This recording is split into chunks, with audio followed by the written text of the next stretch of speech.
Desde os tempos antigos até a era contemporânea, a forma como entendemos a mente e o comportamento humano passou por transformações profundas. À medida que avançamos no tempo, veremos como essa curiosidade e o desejo de compreender o ser humano se desdobraram em diversas teorias e formas de pensamento. Neste vídeo, vamos explorar este caminho, começando com os pré-socráticos, que nos desafiaram a olhar além do óbvio. Da introspecção filosófica à observação empírica, te convidamos a explorar a evolução do conhecimento sobre a mente e o comportamento humano, a transição da filosofia para a ciência e como esses séculos de sabedoria moldaram a psicologia contemporânea. Prepare-se para mergulhar na história e descobrir como chegamos ao entendimento atual da psicologia como uma ciência.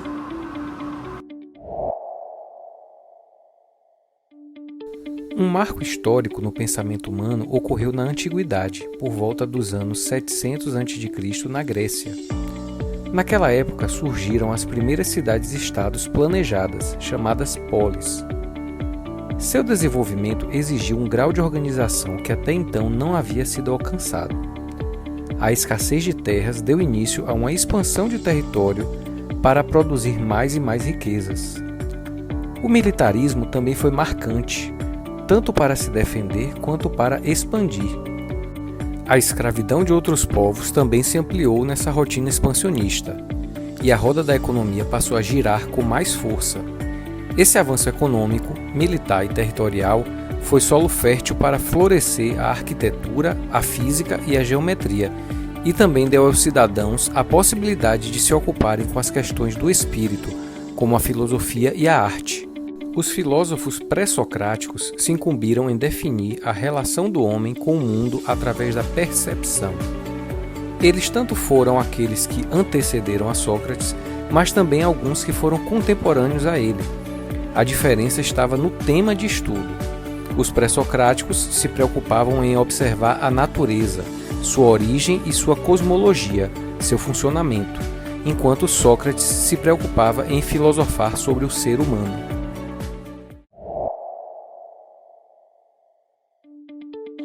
A psicologia ganhou destaque através de Sócrates.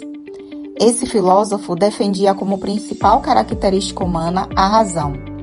Esta permite ao homem sobrepor-se aos instintos e diferenciar-se dos animais. Após Sócrates, seu discípulo Platão definiu a nossa cabeça como um lugar para a razão e onde se encontra a alma do homem. Posteriormente a Platão, surgiu seu discípulo Aristóteles. Este defendia a ideia de que a alma e o corpo não podem ser dissociados. Para ele, a alma seria o princípio ativo da vida, e tudo aquilo que cresce, se reproduz e se alimenta, possui alma, tendo como ser mais completo o homem, que além dessas características tem percepções, sentidos e é um ser pensante.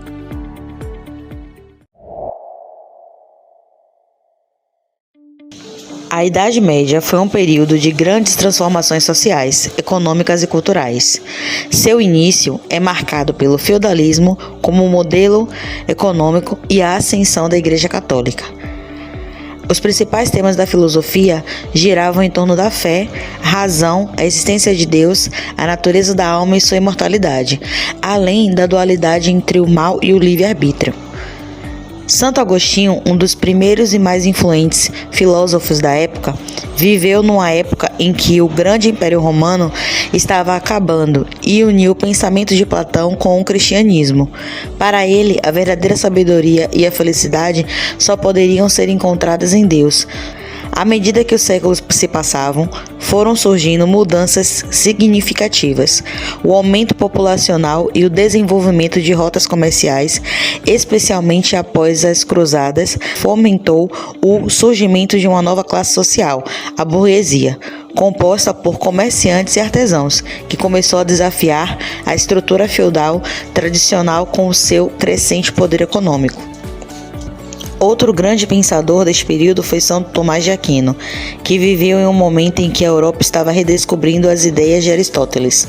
Para ele, a fé e a razão poderiam andar juntas. A Idade Moderna começa com a queda do poder da Igreja na transição do feudalismo para o capitalismo. O crescimento urbano, gerado a partir das riquezas acumuladas com a expansão dos territórios europeus através das grandes navegações, leva, sob o regime absolutista, a necessidade de uma organização do Estado, principalmente diante do comportamento social. Com o surgimento da sociedade de cortes e rituais de etiquetas, veio a dimensão sobre público e privado e discussões sobre sexualidade, o que valorizou o homem como objeto de estudo de si mesmo, através do autoconhecimento, identificação e reconhecimento do eu. Com o crescimento da filosofia surgiram várias correntes de pensamentos, entre eles o empirismo e o racionalismo. O racionalismo tendo como ponto principal a racionalidade do conhecimento. Esta linha de pensamento teve força na modernidade com o pensador René Descartes. Descartes, um dos filósofos mais influentes do modernismo, definiu a racionalidade como algo único aos seres humanos, retornando também com a teoria da dualidade, onde o corpo e a alma são indissociáveis. Cético, questionava a própria existência. A Idade Moderna também foi marcada pela evolução das ciências e do método científico, sobretudo na área da psicologia, que começa a ser estudado também pela ótica das ciências naturais.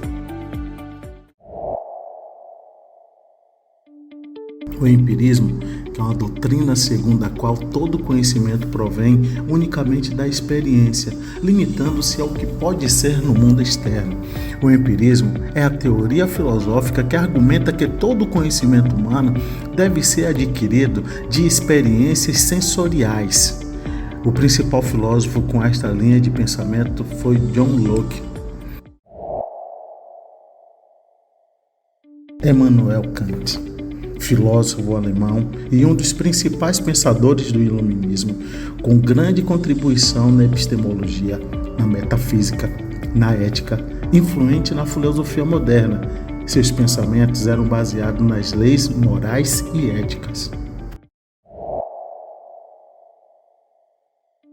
A Idade Contemporânea tem início com a Revolução Francesa e foi fortemente influenciada pelos ideais do iluminismo, a razão, o conhecimento científico, o progresso e a liberdade individual. Este ambiente, rico em questionamentos e descobertas, abriu espaço para pensadores como Wilhelm Wundt. Wundt nasceu em 16 de agosto de 1832, na Alemanha. É considerado, na historiografia da psicologia, como o fundador da psicologia científica. Ele tinha interesse na experiência consciente. Preocupava-se como a consciência era estruturada.